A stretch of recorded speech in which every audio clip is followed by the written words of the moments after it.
So the topic of my talk is on how noted species from adjacent forest areas regenerate within alien invasive stands at an area called New Forest, which is in the KwaZulu-Natal Midlands.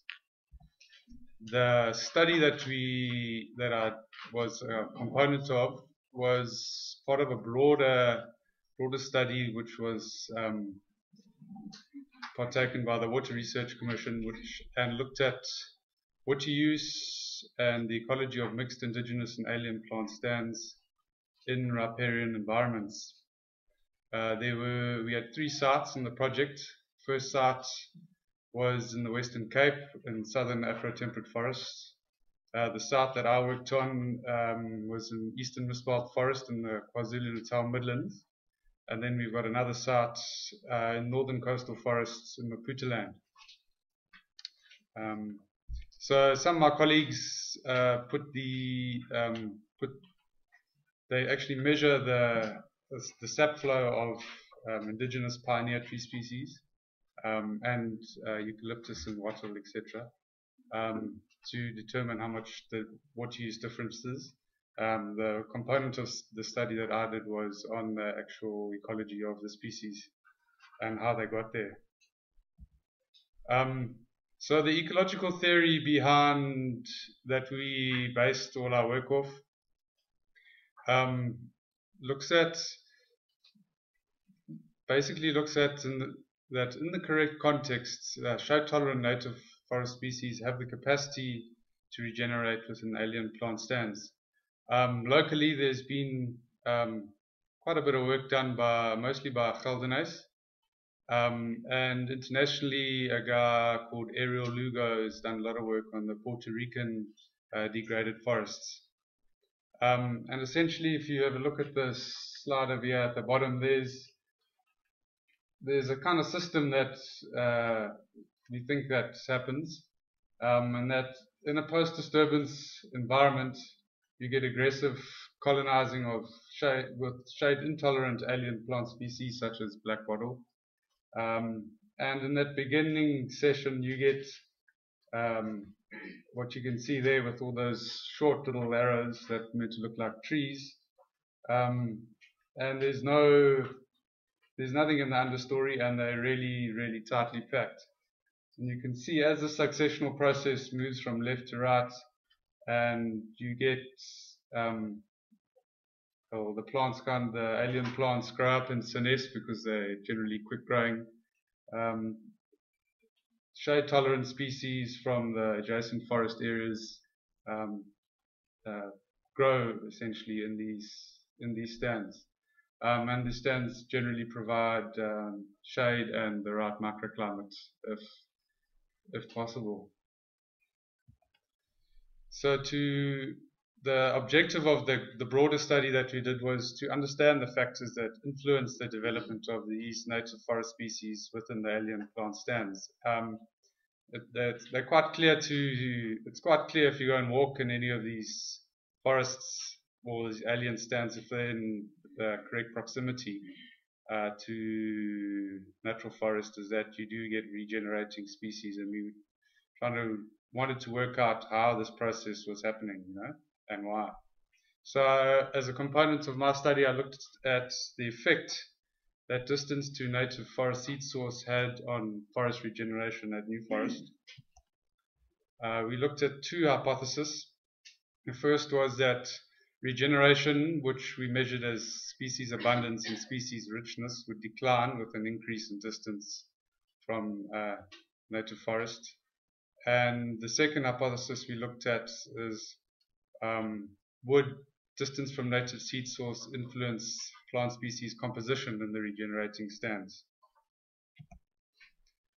The conceptual framework of the study is illustrated on this slide here, and you can see by this large egg-shaped circle with the tree inside, that represents the native forest species. And these larger trees here represent alien plant stands, and are obviously at different distances. And we thought that they would get different species composition at different distances with different abundances and species richness. I just want to show you where New Forest is within the broader context of KwaZulu-Natal. It's about 200 kilometers inland from Durban. It ranges between 1500 and 1700 meters, which is actually quite high for eastern Bushveld forest. So it's like on the boundary between the Berg forests or the northern Afro-temperate forests. And it's as far as the eastern Bushveld forest goes, it's quite species poor. It's because of the altitude and the climate. Our forest is over there, which is a little bit south, which is essentially southwest of Nottingham Road.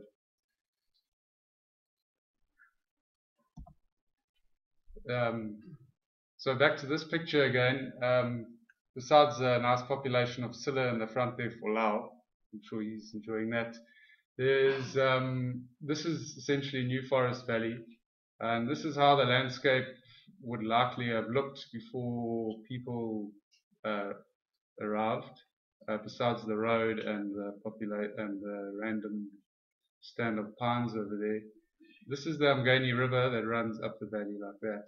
And top of this hill there is an area called Umgeni Flay. So you can see these gaps in the forests, between the forest patches, and that's caused by fire. Most people agree.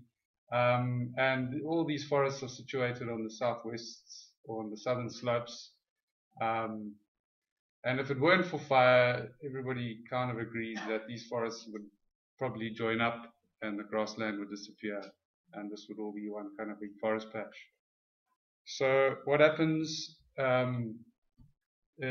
which is typical of these eastern Bushveld forest areas, is that farmers come along and they see the forest and they decide, we're going to plant eucalyptus plantations in all these areas adjacent to the natural forest. And they put a big fire break around it, which changes the fire regime. And this gives the natural forest an opportunity to move sometimes. And what you can see here in this slide is that at the bottom there's a grassland ecotone, where there's obviously no fire break. You can see a nice patch of natural forest over there, and then someone has come and planted a whole lot of eucalyptus with pine and some black wattle immediately adjacent to the natural forest. So this is kind of how the landscape has changed in the last 70 years or so. So essentially what we did is we went and measured in these adjacent plantation stands to look for regeneration, to try and work out how it was developing.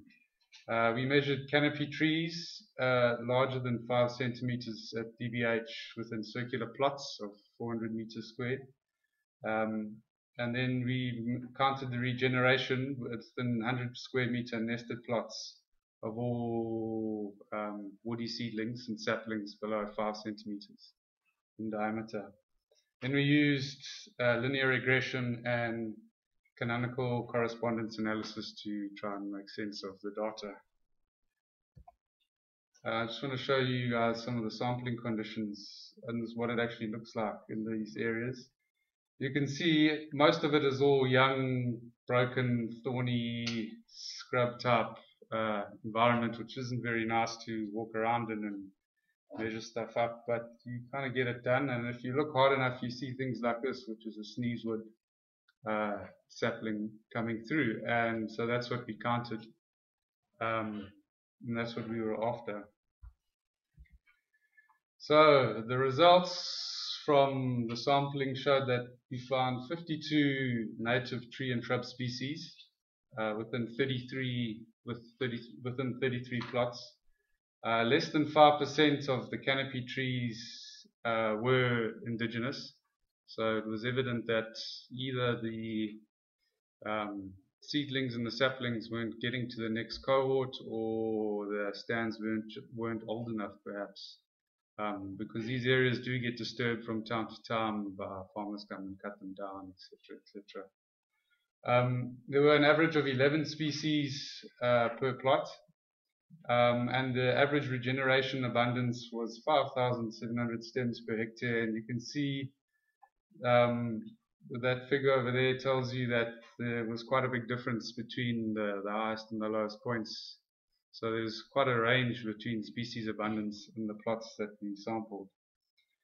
Some of the species, interestingly, represented had multifunctional ecological attributes that filled both pioneer and mature forest characteristics. For example, white stinkwood and scalopia. So, as another part of the study, we sampled within the mature forest, and white stinkwood was one of the dominant trees there. And we also found a lot of that in the regenerating plots. So you can see it's acting as a mature species as well as a pioneer species, which is quite interesting. Only 12 species though showed a floristic distribution pattern with regard to distance to seed source. So what I mean by that is that only of the 52 species that we sampled, only 12 preferred to either stay close or far away from the forest. So that's the kind of thing that we were after. The rest of the species just had a kind of random distribution pattern. We used linear regressions to test the distance between abundance and distance from the seed source.